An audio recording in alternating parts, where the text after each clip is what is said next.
1989, I was traveling in Asia. And there was this one day, I was sitting on the rooftop of the Tibet guest house in Katmandu, Nepal. And it was a beautiful day, beautiful sunny day, and I was just sitting there, trying to write poetry. Because I thought I should be writing poetry because it was such a beautiful day. And that's what Jack Kerouac would have done. And I was trying to be a wandering Dharma bum, just like Jack Kerouac. And also, because I thought that if I was writing, I'd look busy. And that would keep the eccentric Englishwoman on the other side of the rooftop from coming over and talking to me. It didn't work. She came over anyway and asked if I minded if she sat down and talked, and I said, no, I don't mind. And what I meant to say, of course, was yes, I did mind. But it turned out all right. I kind of blocked out everything she said about how she had taken an experimental overdose of homeopathic hydrogen and begun seeing God as a form of alternating current electricity that permeated the walls of her London flat, and about Filipino psychic surgery, how they take these patients and put them out on these tables, and without any anesthetic whatsoever, they just reach into their bodies and rip out these enormous tumors, and how I was no doubt one of her many lovers in her previous incarnation as an Egyptian queen. I thought I left Santa Fe.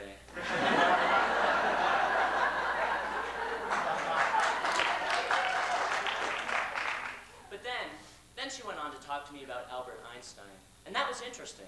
I didn't know much about Albert Einstein, and still don't. Except for one thing that Einstein said that stuck in my head on that day. Apparently, Albert Einstein said it all comes down to one question for every individual to answer for themselves. Is the universe a friendly place or not? It seemed a rather basic question. Ordinarily, sitting there, sipping tea in the warm afternoon sun, staring out across that green Katmandu Valley towards the distant rim of mountains there, I would have said yes, instantly. The universe is warm and loving, and there's a great conscious purpose to all this.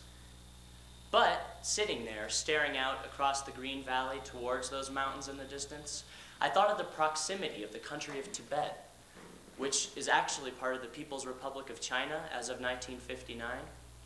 And I thought of a conversation I'd had the day before with the proprietor of the Tibet guest house. He's a Tibetan, but he's never actually been to Tibet.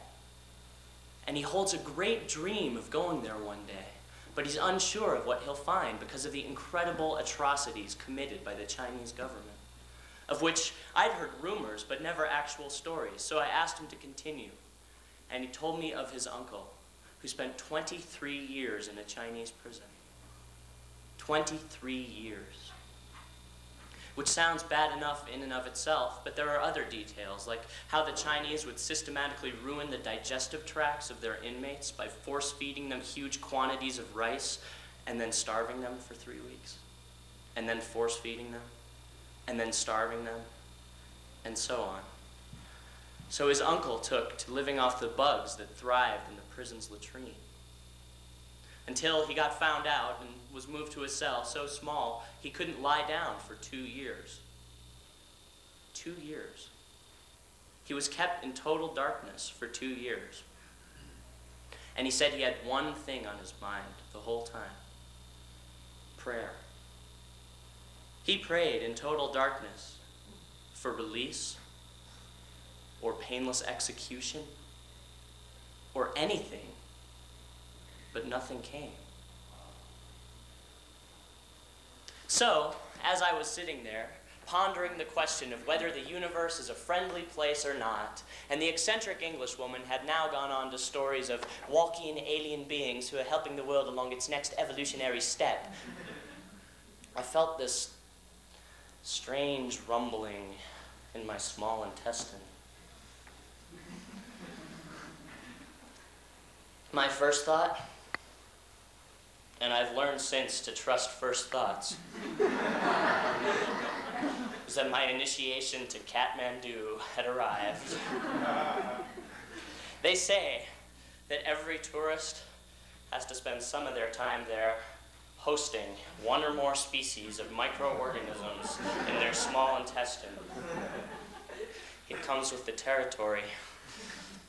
They're even thinking of writing it in on the regulations for entering Nepal.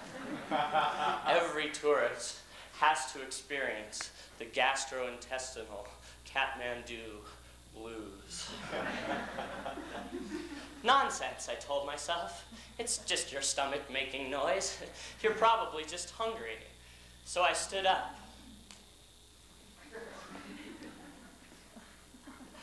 And briefly wondered why the rooftop of the Tibet guest house had been suddenly transformed from concrete into silly putty. The answer came as a shimmering wave of sweat descended down my body from head to toe. I had this sudden, incredible image of this army of microorganisms parading through my intestines, waving communist banners and flags, singing socialist propaganda songs, and chiseling away at my intestinal walls with sledgehammers and axes. And I faintly heard the Englishwoman ask me if I was okay. But it seemed to me there was no longer any Englishwoman. It all became a vast, pulsating wave of dripping flesh and throbbing plasma. I felt like I had been put up against the Mike Tyson of intestinal parasites. There were millions of them. They oozed their way into my eyes, nose, mouth, and ears. Small, pink, fleshy creatures grumbling and mumbling and marching towards my intestines with the sole purpose of dismembering me. And then, for one brief instant, it all went away. And I felt clear enough to hear the Englishwoman say, "We all create sickness for ourselves, and disease is actually reflective of our inner state of being." So I smiled and took a deep breath.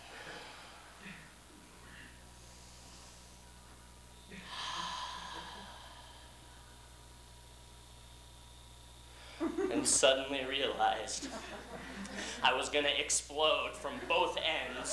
So I made a mad dash for the latrine, uttering trailing English words about how vomiting and amoebic dysentery are actually incredible forms of purification. I made my way into the bathroom, over to the small wooden toilet, briefly debated whether I should empty the contents of my stomach first or my large intestine.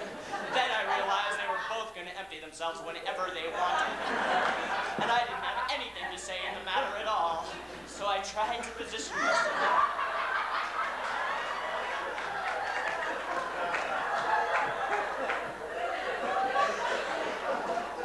over the small wooden toilet so that I could puke and have diarrhea at the same time and still hit the hole, which is absolutely impossible.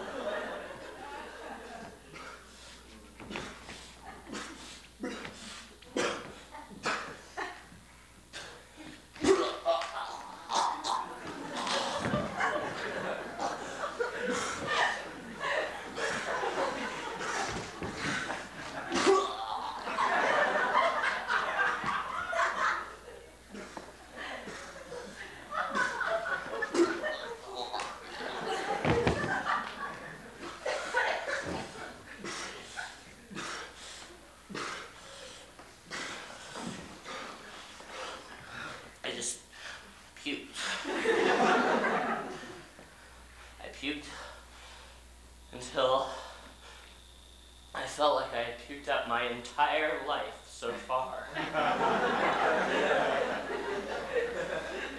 My whole existence was there for me to look at as a puddle of puke. And the puke shaped itself into all these scenes from my childhood in upstate New York.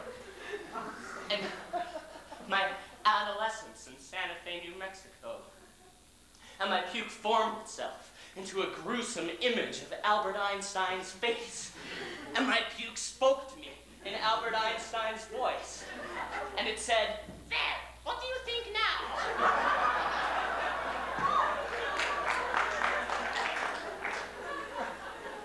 And I answered that, well, I haven't really concluded the entire universe is evil. There are just definitely some incredibly nasty strains of South Asian bacteria who are almost as purposeful and wave-like as the Chinese Socialist Party. And my body felt like the country of Tibet, totally ransacked by grinning, evil microorganisms, until anything healthy or religious or free had been reduced to nothing but vomit. And I made my way out of the latrine, across the rooftop, through a momentary dissertation on the joys of Ayurvedic purging from the eccentric Englishwoman, who I had the sudden uncontrollable urge to vomit on, I made my way into my room and onto my bed,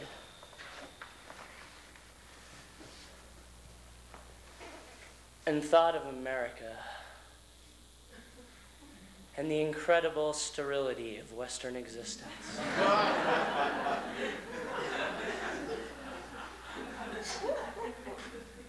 Then I fell into fitful dreams in which pinkish gray caterpillars with slimy claws ripped me open, disemboweled me, and filled me up again with green, visceral mucus that on closer inspection was actually millions of miniature, grinning Mao Tse-tungs marching over my body, shouting slogans from the Little Red Book like some all-powerful Lilliputian army over my wrecked body that was Tibet.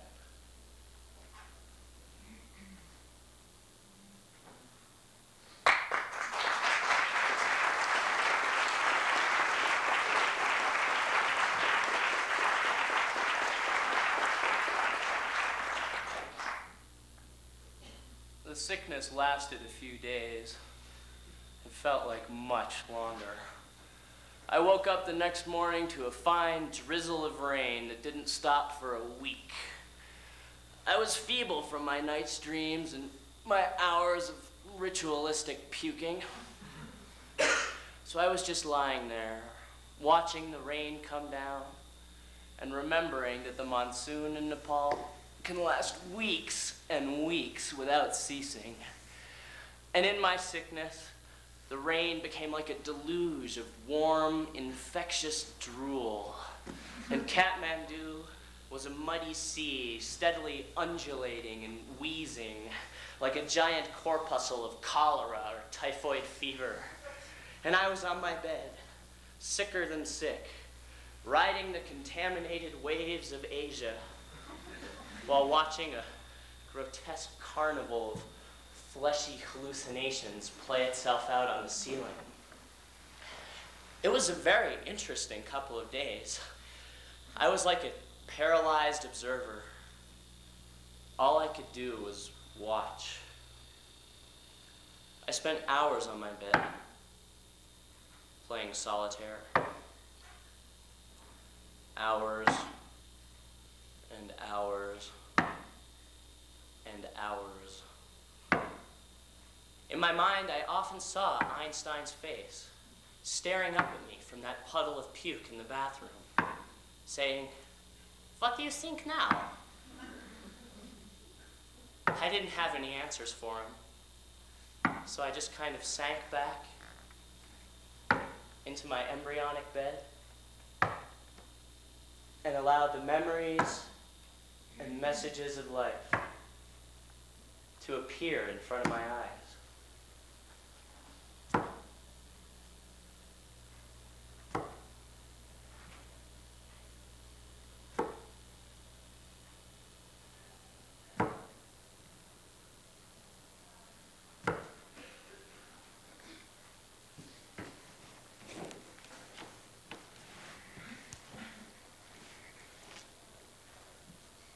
Birth.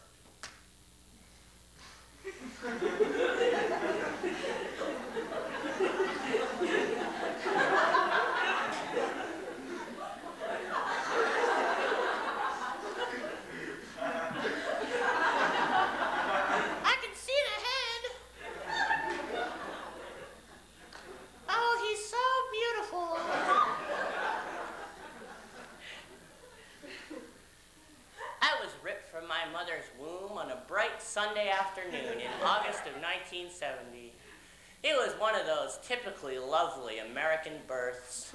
First, a cold white glove yanked me around till I was facing the right direction. Then, I was pulled out. After 36 hours of labor, plopped onto a stainless steel table for my introductory slapping and cutting of the umbilical cord, which wound up in the trash with all the other medical waste, and is probably still decomposing somewhere in the Upper Genesee landfill in Rochester, New York.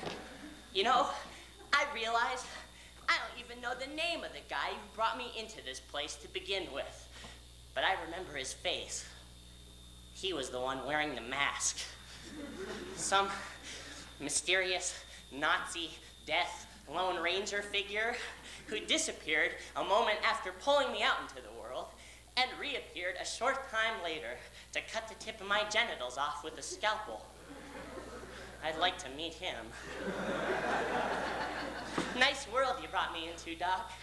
I could really get to like it here. Nice stainless steel tables,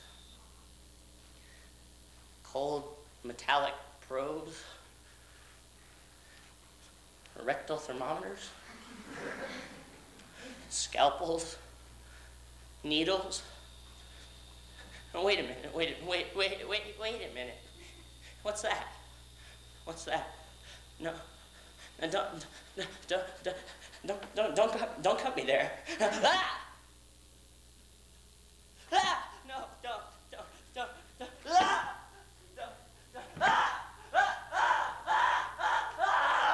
Mom, I want to go back. I want to go back.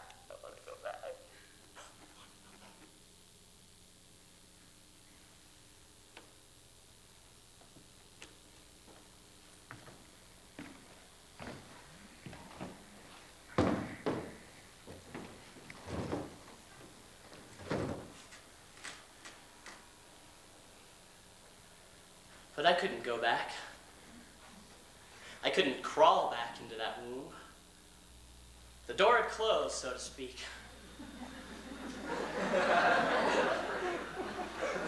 I had already been named Joshua and was being fondled by my mother and whoever else was there. It was like I had no choice in the matter. I had this image as I was lying there at the Tibet guest house, staring up at the ceiling. I saw myself standing in front of a large board of directors who, incidentally, were all old white men. I was standing there, and a loud voice spoke to me. And the voice said, "Nobody's been luckier than me.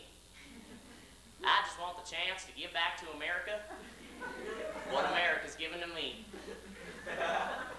Special message to all you young people out there. You probably feel pretty good right about now. You probably feel like a turkey who found out Thanksgiving's been canceled. But I got one thing to say to you. You think you can get through life without a little pain? You can't. You can't do it. You can't make chicken salad out of chicken shit. Yeah, you're gone. You've gotten yourself a human body with all its incredible wonders and all its incredible joys. But you gotta be prepared to weep a little, son. You gotta be prepared to weep. And Albert Einstein was there. He was head of the board of directors, in fact. And it seemed to me that I'd seen his face somewhere before, staring up at me from a puddle of puke somewhere in Asia. And he said, "It's up to you to decide what it's all about. It's up to you." I didn't like the sound of that. It left a strange taste in my mouth. I was about to say something, but I couldn't, because the board of directors had disappeared. It was just me, gently suspended in my prenatal ocean, floating in red fluid, already loving my human existence, thinking this ain't bad at all.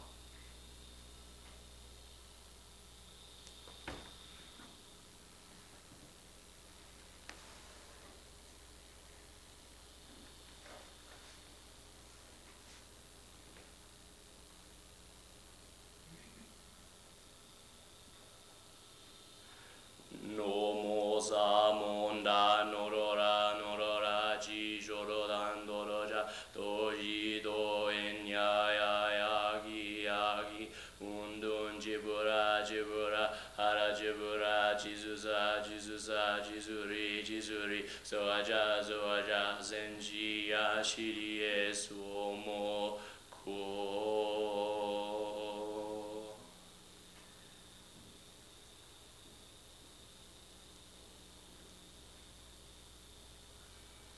I spent most of my childhood in a small Zen Buddhist community in upstate New York.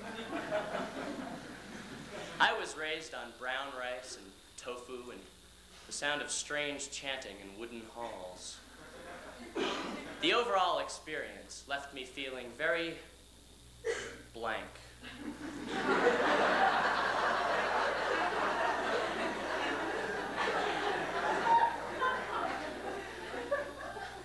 Blank, blank, blank.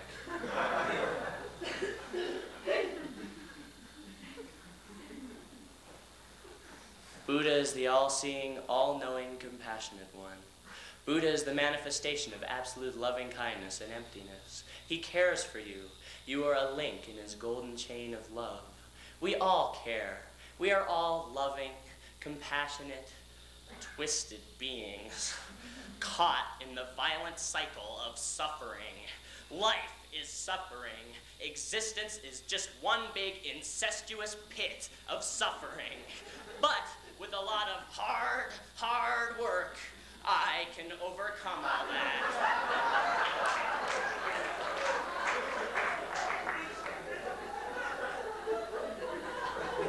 If I try real hard, I can be totally oblivious.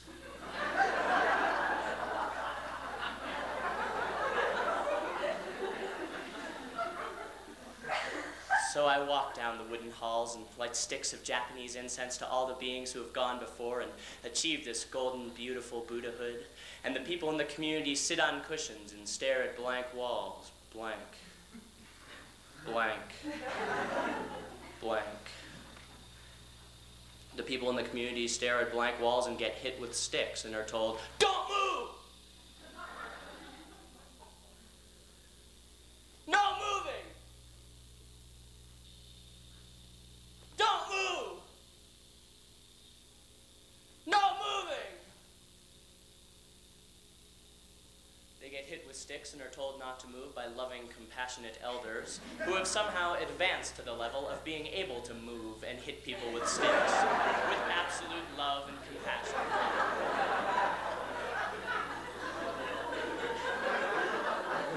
The people in the community stare at blank walls, blank, blank, blank, chanting beautiful chants. Chants like, "I am nothing but a miserable collection of rotting dung.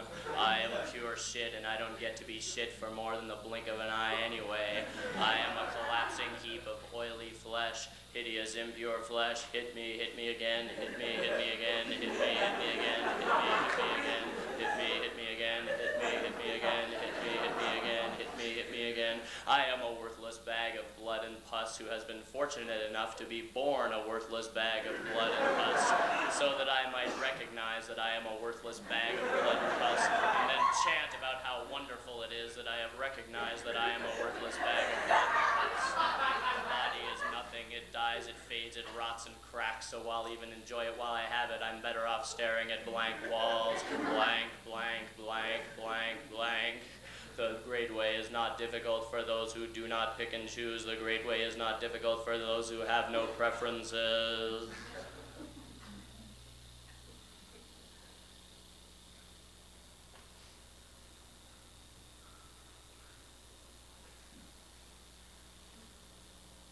No preferences.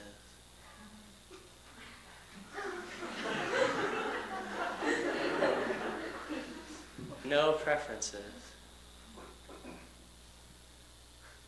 I am beyond all preference, beyond all sufferings of the cycle of the world.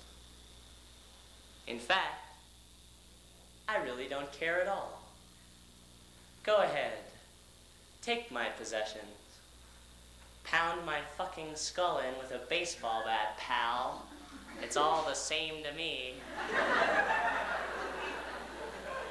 It's all just ripples in the karmic cool. I do not exist, so how could you harm me? I have no desires or expectations, so how could I be disappointed? The body is transitory, meaningless, so how can I accomplish anything at all? In fact, there is nothing to be accomplished. The universe is like a saucer of completely homogenized, warm milk. No distinction.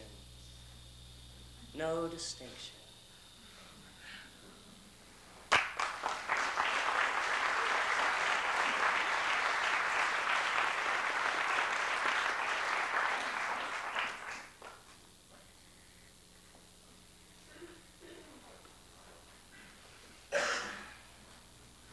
So there I was, 19 years later, lying on a bed in Katmandu, being ravaged by hordes of Chinese socialist amoebas who had chosen my innards as the site of the next cultural revolution. Between my sudden trips to the toilet, which occurred on and off throughout the day, I had plenty of time to think about what I was doing there. I mean, how the hell had I gotten to that point anyway? It had been a dream of mine, ever since I was 14, to go to Asia on some kind of personal transformational quest. To be like a wandering, vagabond warrior. It was my romantic dream.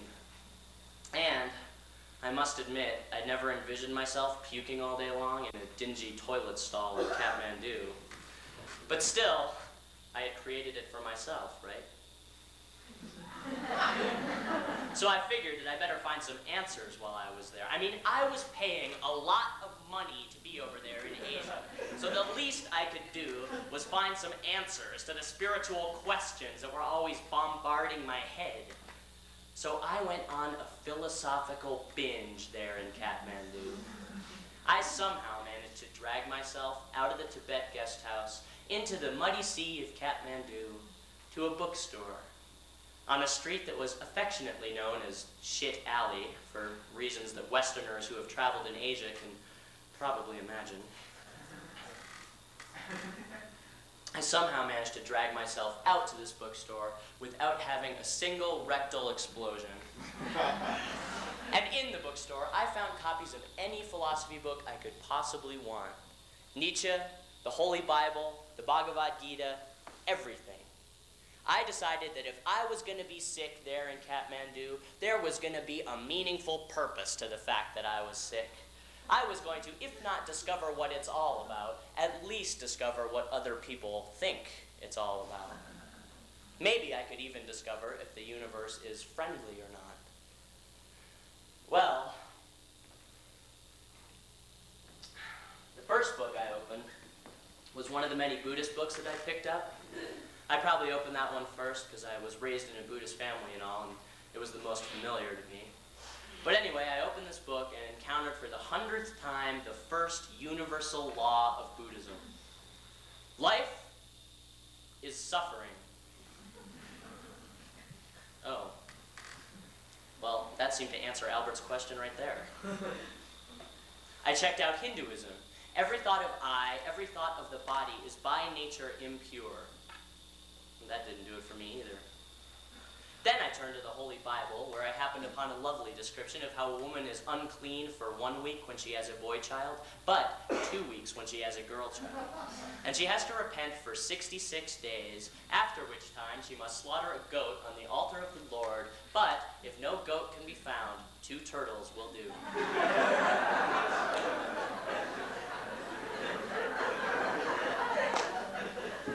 Yeah, right. Nietzsche said, God is dead. Confucius said every thought of individuality is greedy and the state should be foremost in everyone's mind. And finally, the Quran gave me a fascinating view of sexuality, in which anything demeaning to women, like oral rape or anal intercourse, is great. But if you're caught having sex with the woman on top, you're both liable to have your hands cut off. These were the religions that were dominant in our world. These? How much of this can one world take? How much?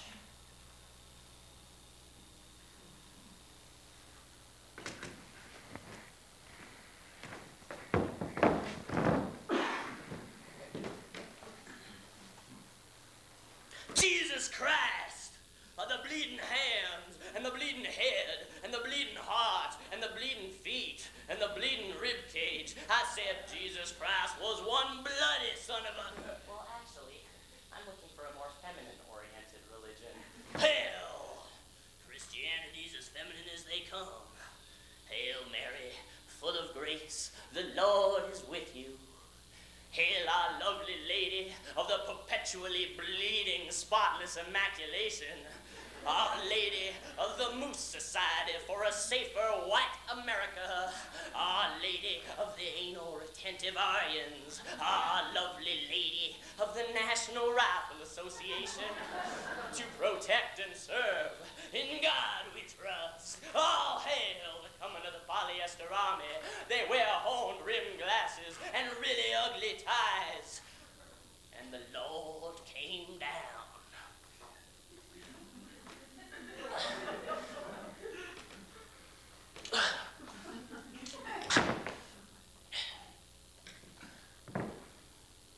And he spoke to the Iowaites and the Idahoites and the great tribes of Arkansas and the Okies and the Hoosiers and the rest.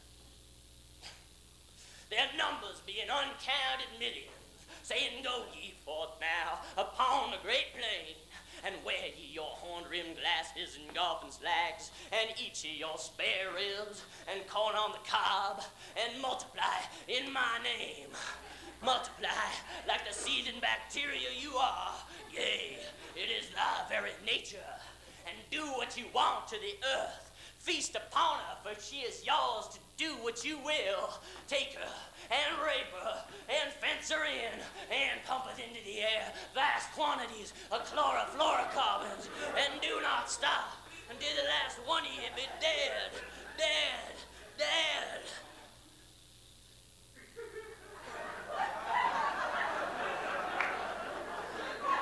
But fear not. For he who fucketh up this time around is forgiven. In fact, this isn't even where it's at all. Your real treat comes when you get to heaven. Heaven, heaven, heaven. The great big pie in the sky. You can't find it here. No. It's the greener grass on the other side. It's just beyond the blue Elvis horizon. Heaven, heaven, heaven. Yippee-oh-ki, no fags allowed. Heaven, heaven. It's nearly all made up of white Americans. God bless America. God bless her. Bless her right down to her fruited plains. Yes, God bless America. Are you still here? You stinking, filthy, carnally minded, hideous, flesh pot, sinner? Atonement. Atonement. You must do penance for your lust. You must beat yourself into shape. How dare you seek the pleasures of the flesh? I'm sorry. I'm sorry. Nonsense. Sinner, fornicator, copulator, filthy, unclean, unclean, unclean. I'm sorry. I'm sorry. I know. It's my fault. It's my fault. It's my fault. We can't communicate, and it's my fault. My girlfriend fucked another guy, and through some twisted codependent logic, it's my fault. And Jesus Christ died on the cross that fateful day 2,000 years ago, and it's my fault. And I shouldn't get angry. I shouldn't get angry. I shouldn't get angry. Because if I'm everything for everybody, if I'm most beautiful, giving, compassionate, Jesus-like, Buddha-like figure who fills the whole world with his golden, compassionate love and light, then maybe my parents will stop fighting. Or me and my girlfriend will stop fighting. Or the hollow, vacuous eyes of all those poor wounded souls out there will be suddenly filled. Because of me. Because of me, the whole world will be somehow raised up, lifted up to that next evolutionary consciousness shift that everybody keeps talking about. But when I look around, I don't see it happening at all. In fact, all I see is that things are speeding up at an incredible rate, though it could be all the coffee I drank this morning. But suddenly it seems that the distance between August and September and Christmas, only 4 shopping days left. And Christmas and Valentine's Day and my birthday and Halloween and Christmas gets shorter and shorter every year. And suddenly, planning for something 2 years in advance doesn't seem that long. And click, click, click, click, click, click, it arrives. And then gone. And 5 sets of 8 hours means the weekend has come and filled with fun-filled activities and gone. And drive, click, walk to work.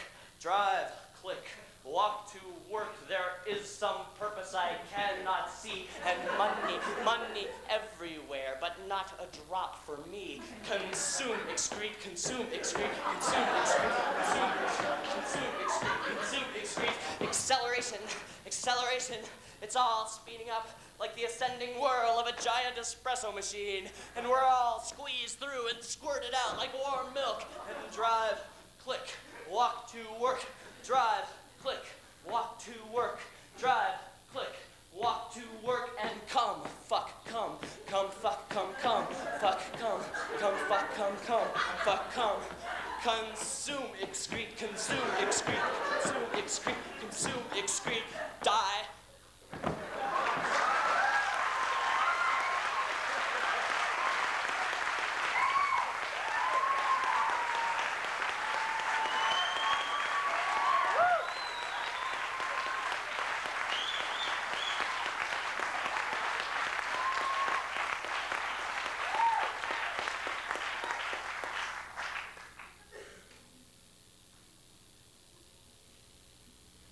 But wouldn't it be lovely?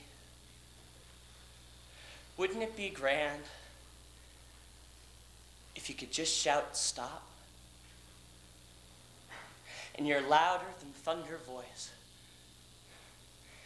in your deep, resonant, booming voice of God,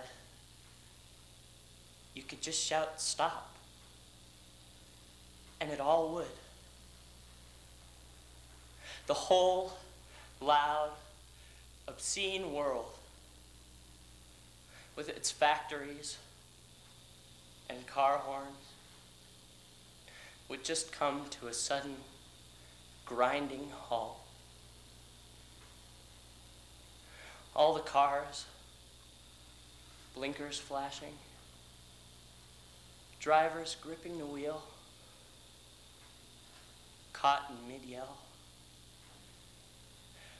All the MTV videos and whining sirens and arguing couples and crack gangs and shouting cops and gunfire, it would all just stop. And the silence would be deep, all-encompassing, holy silence. Not even a trace of wind, just absolute still. Breathe.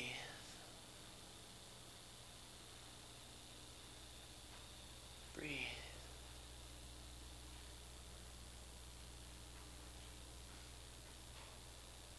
And inside that small little part of you that still remembers that far-off time, that one day, way back when the world was wonderful, before fire, before the wheel, before child abuse and drug addiction. That place where you're not afraid to breathe, not afraid to be a living, breathing being, alone, alive, in some Precambrian paradise inside. And I had a wonderful image, a beautiful, shimmering, cool image arising from the still pools inside me. And it seemed to me I could see Albert Einstein, head of the board of directors. And I was about to ask him if he didn't think it was about time they got rid of all those old men and put some women on the board of directors. But I couldn't, because he spoke first. And he said, "It's up to you to decide what it's all about. It's up to you."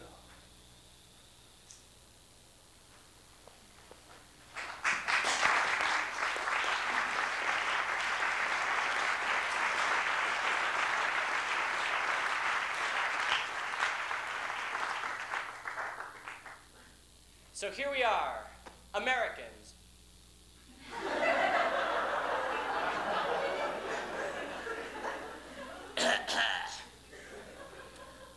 I ride the bus to work.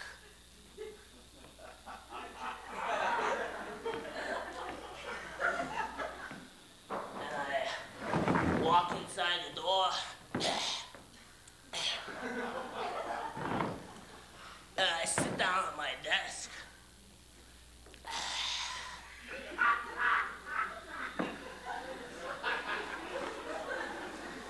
And I type for 10 million years.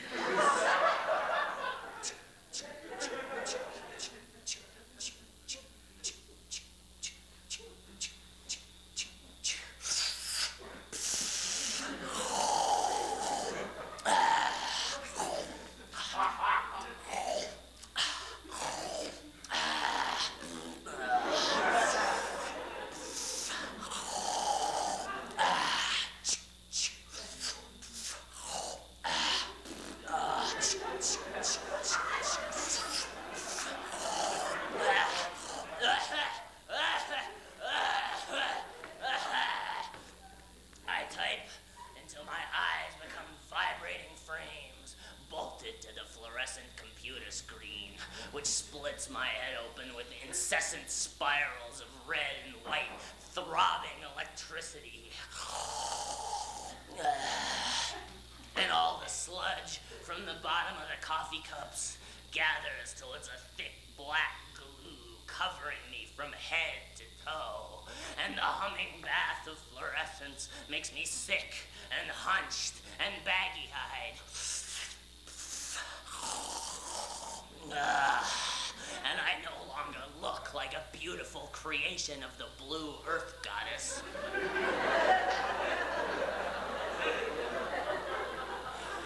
I am reconstituted Big Macs with coffee grounds, sewn together with paperwork. My auric field is pure cancerous tar. I'm wheezing my way from the desk to the toilet and back again 100 times a day.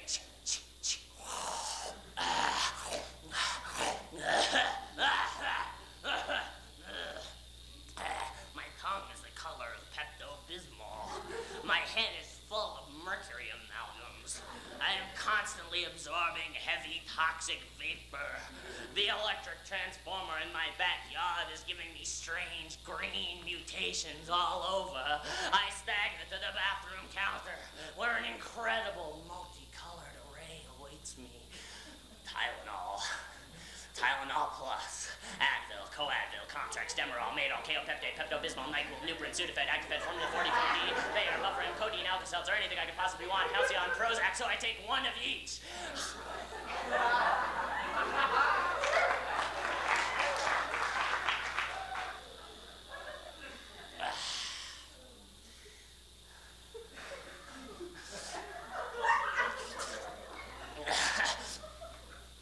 Wheezing and gasps, I fall to the couch.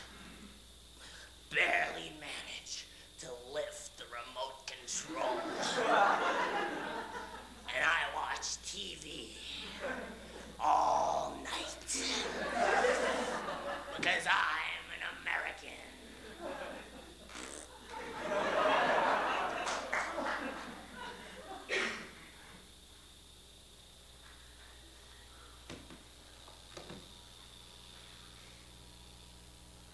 And watching the TV sometimes, I just wish that I could live in black and white, with perfect hair and pursed lips.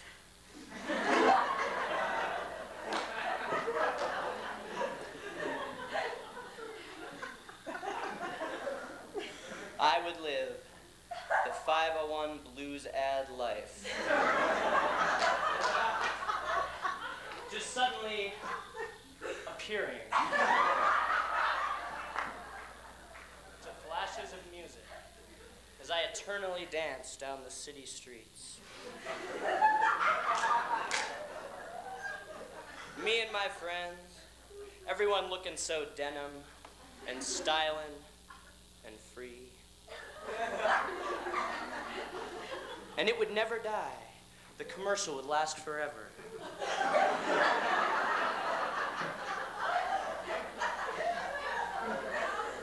Just at that moment, when afternoon turns to dusk, when the city is a lavender canvas lit with red neon, we would just keep dancing, dancing, dancing. Because there's always so much to dance for.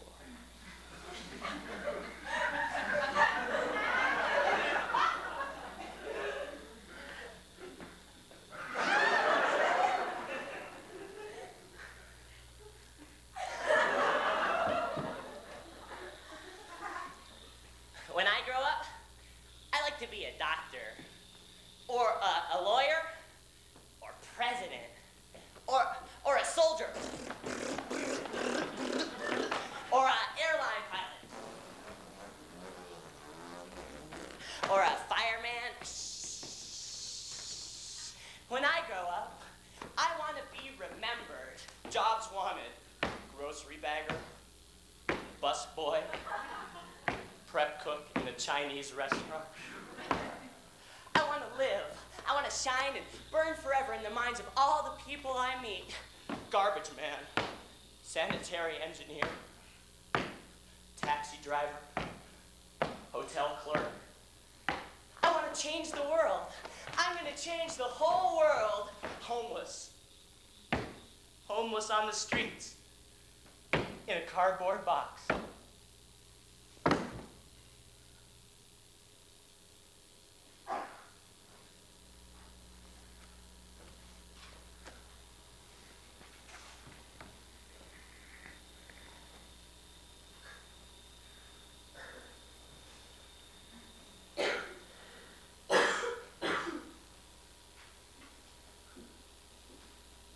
I want to live that totally zen life.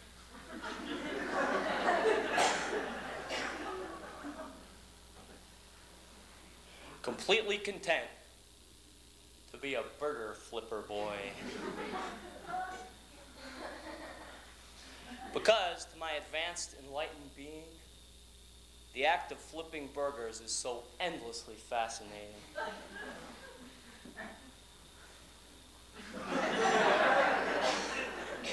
And mirrored in each puddle of bacon grease, I find some new incredible metaphor for the meaning of existence.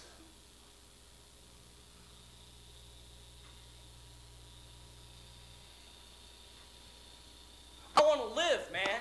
I want to live every fucking life there is, man. Guy comes into my school. He says I can go to 4 more years of school after high school, maybe make $10, $12 an hour. I said, fuck that shit, man. I'm going to be selling crack down on the corner, make $500 fucking dollars a minute. Next thing you know, be driving down 42nd Street, fucking Benzo in a pager, man. That's where I'm going. I said I walk the walk, talk the talk, the king of New York. That's where I'm headed, man, because I am going to live.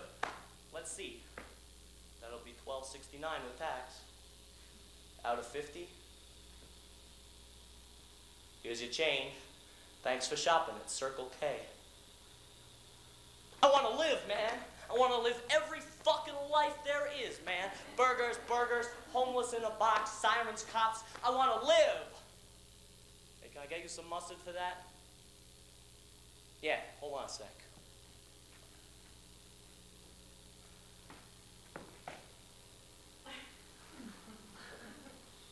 Sorry, sir. We run out. Yeah. Yeah, I know that. Yeah, I know that. Yeah, but we run out of mustard. There's no fucking mustard left, all right? Yeah, hold on a sec, okay?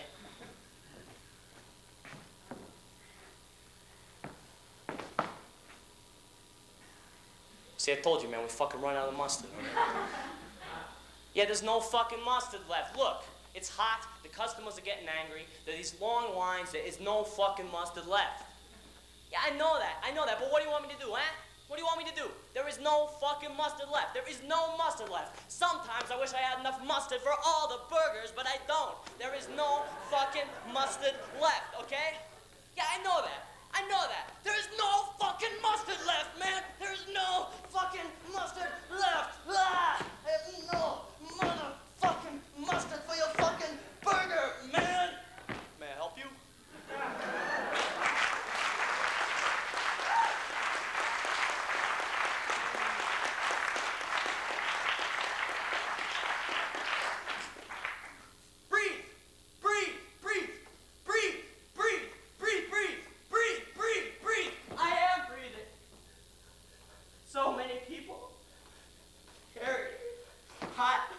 Shouting, third world, claustrophobic, death trap.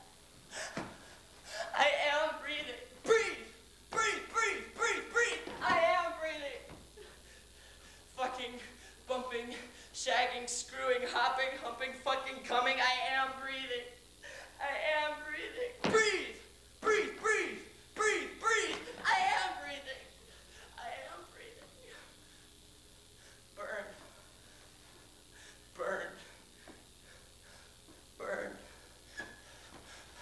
Burn the kike, wop, spick, bitch, mick, hoe, Iraqi, Arab, hacking, hairy ass, Buddha, butt-licking fuck. Burn! Breathe!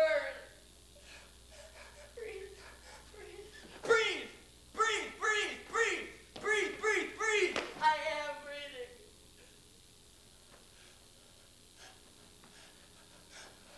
Cut him in pieces.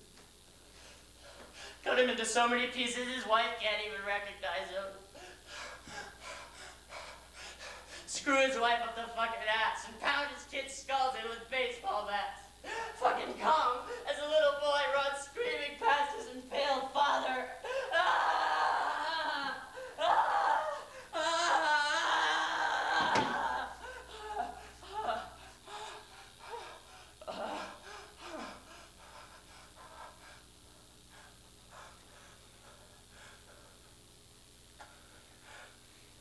But it's all love and light. It's all love and light. It's all love and light. Just breathe, man. It's okay. It's okay. It's okay. Because deep down, I know that all this chaos has some underlying purpose. I mean, don't you get the sense, when you look around, that despite all the incredible chaos that surrounds you and fills you, things basically are as they should be? There's a reason why all this is happening. There has to be. I mean, I firmly believe we're all just put here in these bodies to learn, you know? Like, our souls put us in the situations where we learn the lessons we need to learn here on Earth. And if we don't, we come back again and again until we do. And it's like this tremendous, evolving polar magnetism through which we're all unconsciously attracted to that which we need to go through. Like the thousands of Iraqi peasants. On some level, they really needed to go through the horror of 2 months of continuous U.S. bombing because they put themselves in that situation. And that Tibetan woman, she really needed to be strapped to that metal chair and have her 8-month-old fetus shredded inside her womb by Chinese soldiers with garden shears. Because she chose to be born a Tibetan peasant.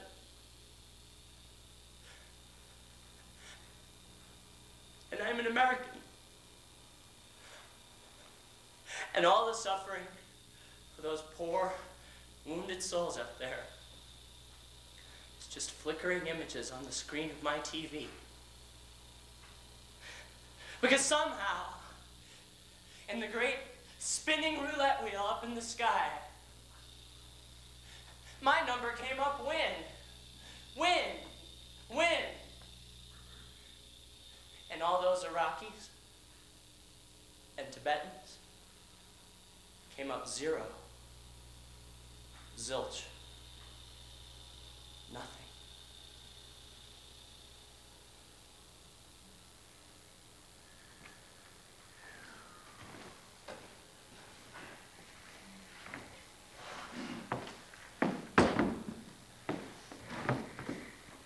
And I'm ready, man. I'm ready for the consciousness shift.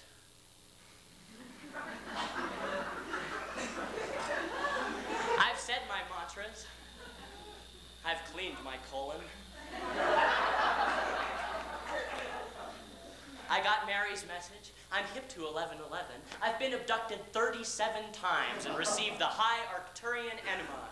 So I'm clean, man. I'm fucking clean. And it's gonna happen soon. Any day now.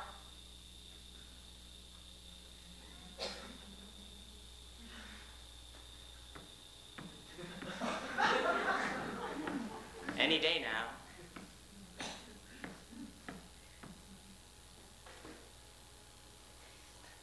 Any day now. Any day now, the dolphins will arise from the great pink ocean and resume their forms as beings of light and give us the secret of fifth-dimensional sex and sublime ascension. And rose quartz dildos will rain down from the heavens. And Santa Fe will rise up off the earth and be joined to Sedona by a huge rainbow bridge.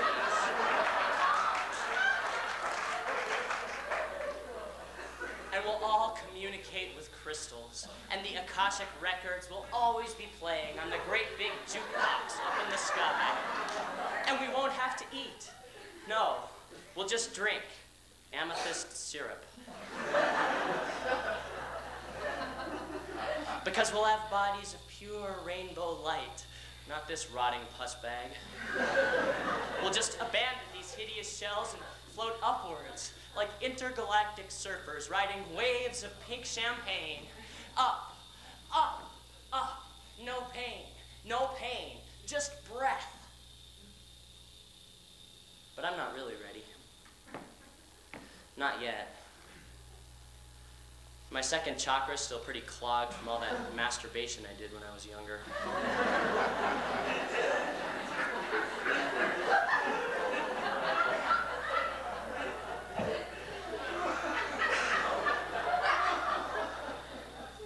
And besides, when I was doing my weekly descent into the primordial subconscious shamanic underworld the other day,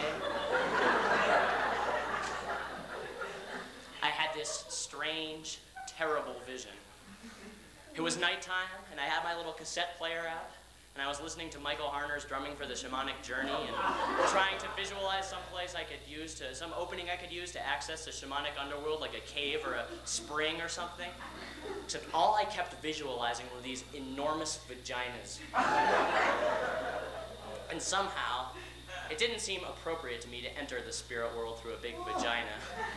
So I finally settled on my bathroom toilet, like that was a whole lot better. And I went down in my internal cosmic sewer lined with slime and rats. I just kept going down until I thought my internal cosmic sewer would never end. And then suddenly, pop! There I was, in the great, uncharted, primordial, shamanic underworld. Except it didn't seem particularly uncharted, because Shirley MacLaine was standing there with a big spear barring my way in a full suit of armor. And she said, "Do you have a ticket?" And I said, "No, I don't have a ticket." "Well, you'll have to buy one then." And I explained to her that I couldn't buy one because I hadn't gotten in touch with my own internal prosperity and abundance yet, so I didn't have any money. But she graciously let me in, and I took the pink Jeep tour of the shamanic underworld. And Lynn Andrews was the tour guide, and she was wearing one of those tour guide hats, and we started off down the yellow brick road, past the flying saucer launching pad where a slim, bug-eyed alien was giving instructions on how to administer an intergalactic high colonic to a group of fascinated onlookers. And Robert Bly was there.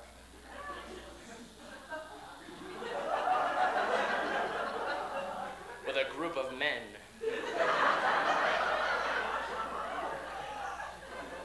Giving drum lessons. And the men were very into their drumming.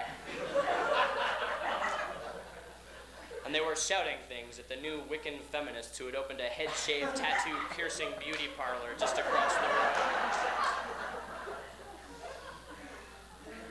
And the Ascended Masters were there, reminding people to wear their parachutes when they ascend. Because when the shit really goes down, I mean in 2013 or whenever, there's gonna be this massive ascension. And it's gonna make weekend air traffic over Chicago O'Hare look like nothing. I mean, you just have to pray that you're not in a crowd or in a restaurant or something. Like you're eating dinner in this little out-of-the-way place when all of a sudden this massive ascension occurs. And people are going off like champagne corks. Pop, pop, pop, pop, pop, pop, pop, pop, pop. But because of stale karma or whatever, they don't get quite enough lift, so their heads go through the ceiling, but their bodies don't.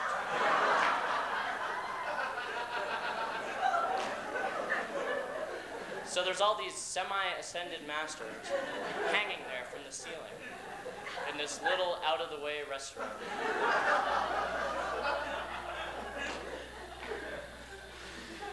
But we know what George Bush would say about all this.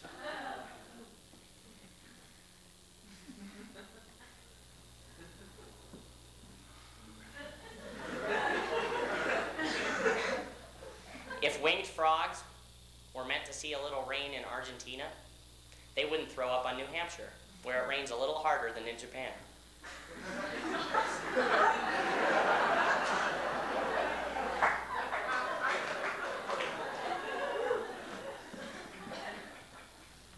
So, with all this in mind, it seems like it would be next to impossible to carry on any kind of functional relationship with another human being.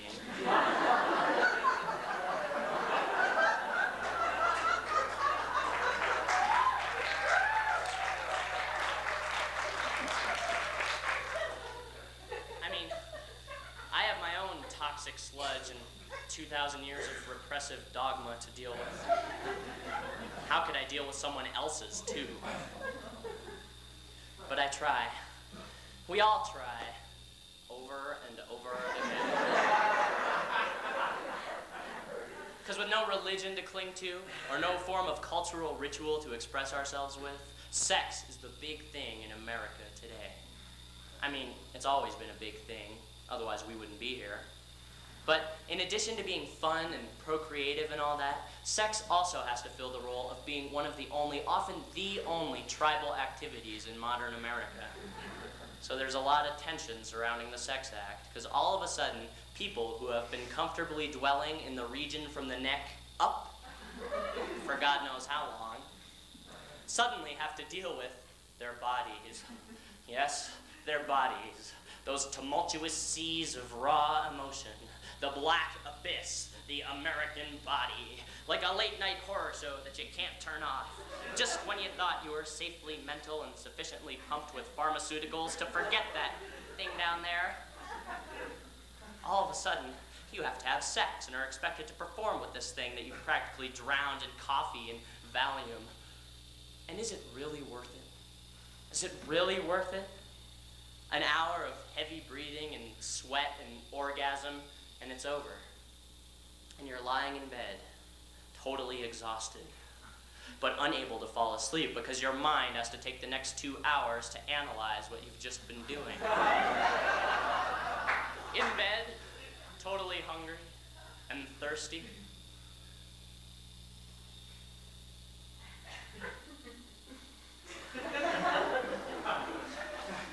And weird.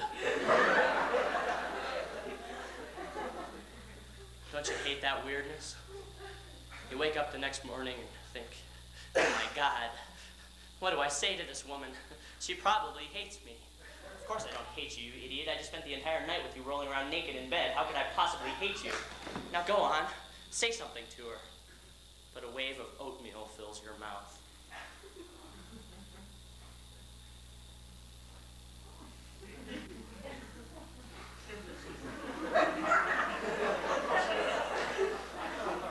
And your eyes brim with bullshit.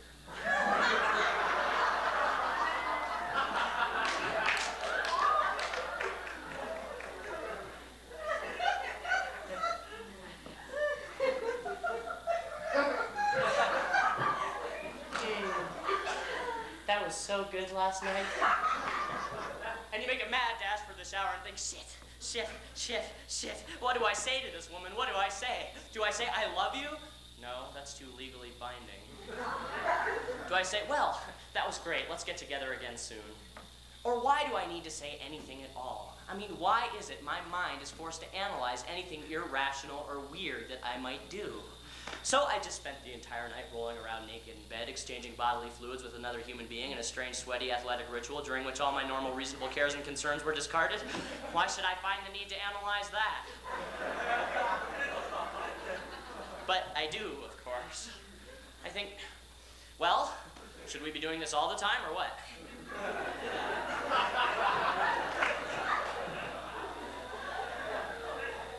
Or should we spend some time apart now so we don't impose on each other's space and become too involved? Or should we start spending more time together because we really enjoy each other's company? Or should we simply spend a token day together so we can reassure each other nothing too drastic has happened and then never speak to each other again except when we awkwardly bump into each other in supermarkets? Or should we conduct an open discussion so that all of our feelings on sex and relationships will be clear? But in doing that, will we somehow expose too much of ourselves and the initial mystery which we are attracted to begin with will be suddenly lost and we won't have a thing to say to each other afterwards? Or, on the other hand, should we do some of those classical lover things, like spending the day having snowball fights, while laughing carelessly and showing the world just how in love we are?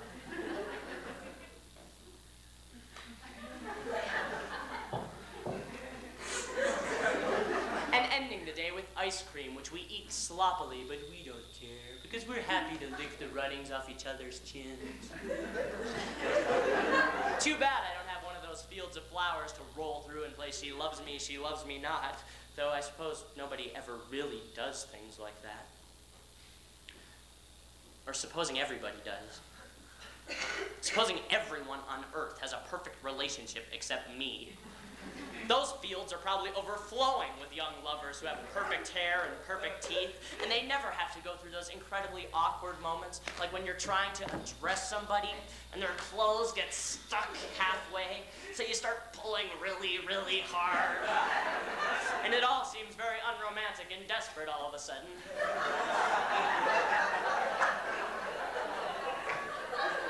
Does that only happen to me? You see, I'm a little confused about my role. Should I be forceful and order for her in restaurants and beat up other men that look at her? Or should I strive to be a sensitive man? Should I bring her flowers and little bits of poetry? I don't know. I just don't know. And then I think, well, forget it. I'm just gonna be myself. And if she doesn't like it, that's that. I mean, she probably liked me for who I was to begin with, not for who I pretend to be now that we're together. Trouble is, by this time, I've completely forgotten who I am. Am I being myself now? Huh? Am I? I affirm now that my existence is not based on what you think of me, but rather includes you as a whole separate human being with your own wants, needs, cares, and concerns. And if we can share something, yet be whole unto ourselves, it's beautiful. But I am not attached to the idea of us being together. I am complete with where I am along my own infinite ultimate spiritual journey. And if we want to explore our paths for a while, we are free to do so. Yet, if we want to look towards others and explore their paths for a while, we are free to do so also. This is the modern, holistic relationship contract that I am now making with, oh, fuck it! To tell you the truth, I am totally 100% based on your opinion of me. I am the casebook codependent. All those books were written about me. I hang on your every word like it could either proclaim my ultimate emancipation or my execution. I have paranoid delusions. You have fantasies about every other guy on Earth except me. It's like there are these massive orgies taking place, during which you have sex with 20 other guys, all the time discussing what a horrendous loser I am. And how all of them have much nicer asses than me anyway. Care to share something meaningful? We could discuss our mutual dysfunction. Please, please, don't leave me. And again, that small part of you that just wants to reach out, that part beyond all your parents and friends have drilled into you about what the perfect woman looks like and acts like from their personal experience. Beyond all your ex-lovers and their particular neurosis that shapes your view of all lovers to come. A little voice says, I love you. A little voice that knows that sex is something more than hideous impurity or something to brag about with the boys over Budweiser's in the ball game. A little voice says, I know I'm screwed up. I know I'm screwed up. I know the world has dulled me with its drugs, ripped me open with its science, and crushed me with its noise. But tonight, just let me give what I have left to give. Because I want to give so much. I want to give so much.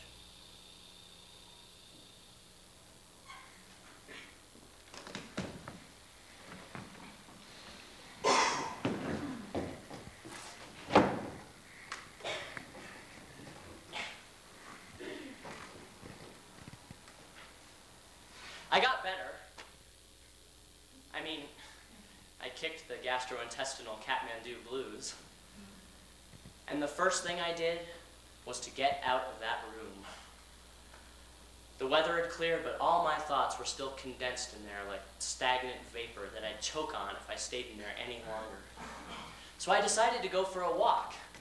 I made my way out of the Tibet guest house into the swirling sensory jacuzzi of Katmandu. Walking through the Tamil area, one is bombarded with every kind of sensory input imaginable. The first thing that struck me was the smell, which stayed there, lingering just below consciousness for the next several hours. It was a tantalizing mixture of fried foods and jasmine incense and water buffalo shit. That was very sweet, but also rather disgusting. The weather had cleared, and everyone was dressed in their best and brightest because there was a religious festival going on, and the streets were an absolute throng of ducks and chickens and dumb, lovable water buffalo ruminating and eating whatever they could off the piles of fruits and vegetables that filled the bazaar. And there were taxi cabs and bicycles careening through the crowds and somehow managing not to hit anyone at all. And the streets were an incredible assortment of Hindu shrines and classical pagodas and red brick and wood buildings that looked like they had been gradually falling over for the past 1,300 years. And tailors hung out their spools of Bhutani and Tibetan cloth, and there were posters of Madonna. And Jim Morrison's voice was blaring from a small cafe where several trekkers were gathered.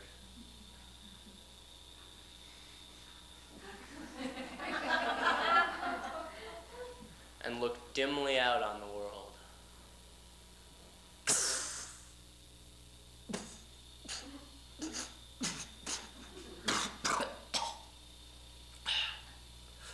as though they'd been there since 1968.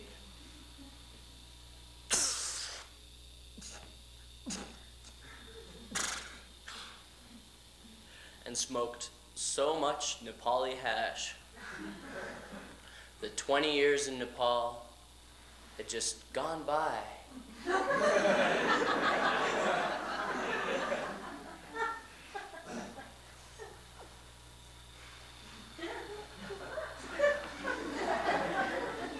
Like a fuzzy parade.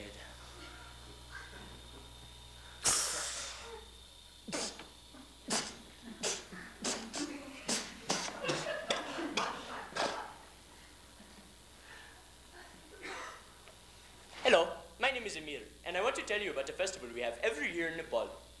This is the festival that is known as Dasai, and it is the largest festival of the year. And in addition to honoring and celebrating all the Hindu gods, we also perform one of the largest ritual animal sacrifices on the face of the planet today.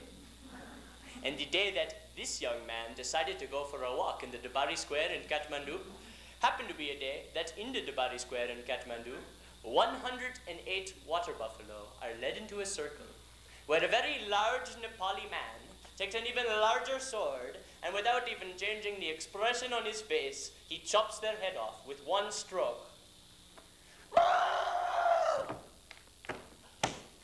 One stroke, and the massive neck and head come apart, but the head just lies there, while the dulcet brown eyes go dim, and the body stays there for a few seconds, pawing the ground, tries to run,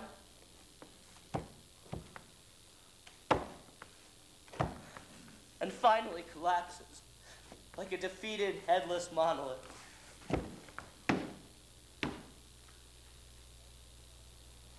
Then the body is dragged around and piled in a huge pile in front of an image of a great grinning god smeared with blood. And above the image of the great grinning god, a large banner says, "Coca-Cola welcomes you to Nepal."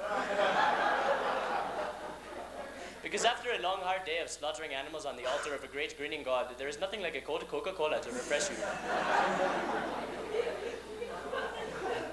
I left quickly. If there's one thing that my childhood as a Buddhist taught me, it was that this was definitely not cool. But the slaughter isn't just limited to that one area. The whole of Katmandu participates, and slaughter time had begun.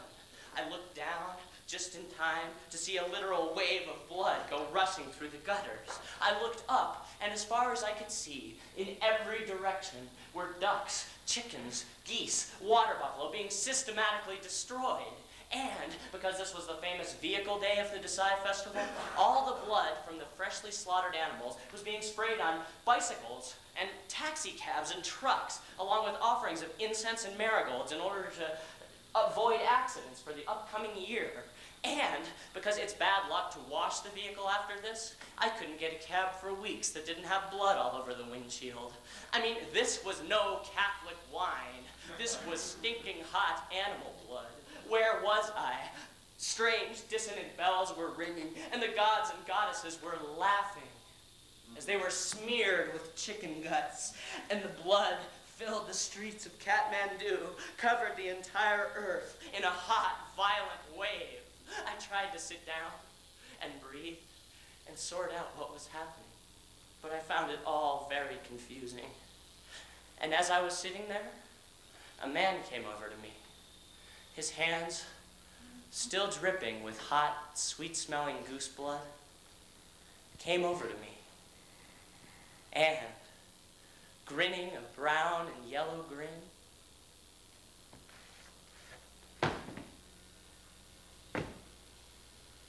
"Hey, American, American, is it true?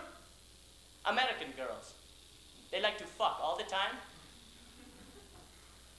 I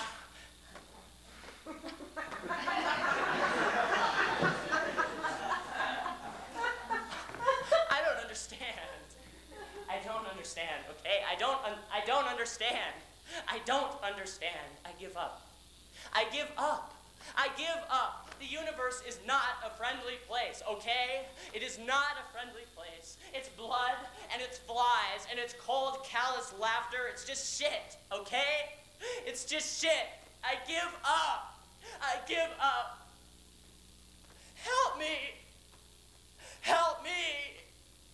Help me, I can't see. I can't see, and it's all falling. It's all falling into a huge heap of flames and confusion and rubble. Help me! Help me! Help me! Help me! Help me!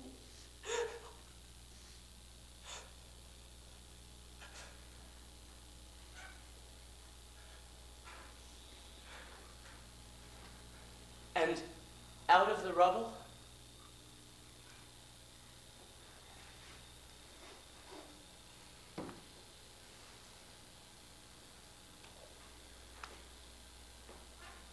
a huge courtroom is created. Or maybe it's a game show stage. Or the place where the Academy Awards are held. And it's dark and wooden.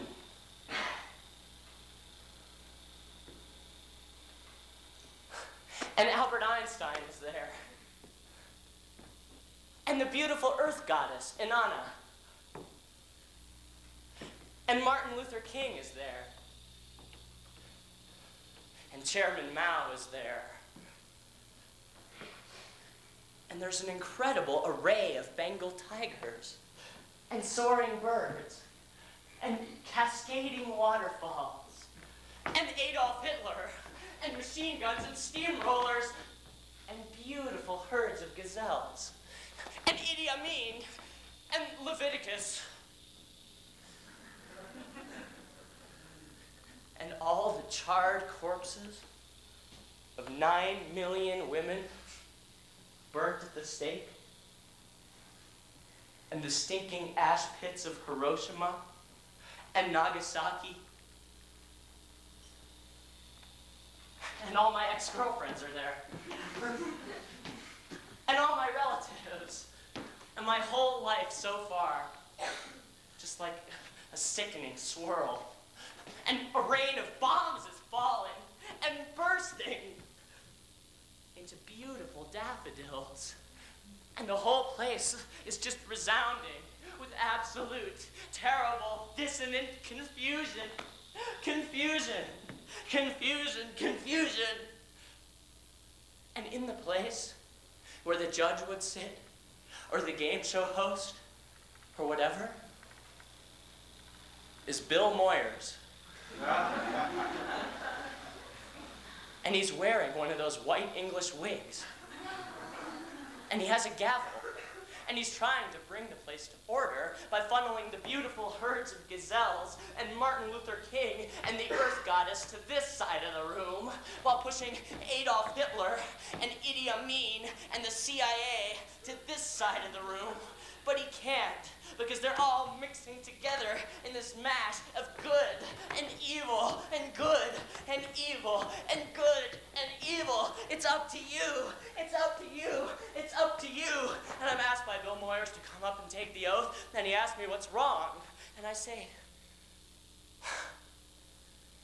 look at this place. Look at it. You can't tell right from wrong, or good from evil, or anything. You have Martin Luther King sitting next to Adolf Hitler. The entire CIA is over there with that herd of gazelles. Idi Amin is sitting with the jazz musicians in that field of flowers. It's so mixed up. It's so mixed up. It's so mixed up, it's so fucking confused. I can't even tell my ex-girlfriends from the burnt corpses of witches over there. And every time a Chinese soldier shoots a Tibetan baby in the back of the head, he charges the parents $1.12 for the bullet he's just wasted on their child. And I'm wrapped in telephone wires. I'm wrapped in telephone wires, and I can't see. I can't see. I can't see. say I love you and mean it. And people are always hurting each other. Even nice people leave each other angry and sobbing. And the whole thing is just like a maddening stew of pain. I want some answer. I want some answer. I want some answers. I want some fucking answers, Bill! Is the universe a friendly place or not? Is it friendly or not? The envelope, please!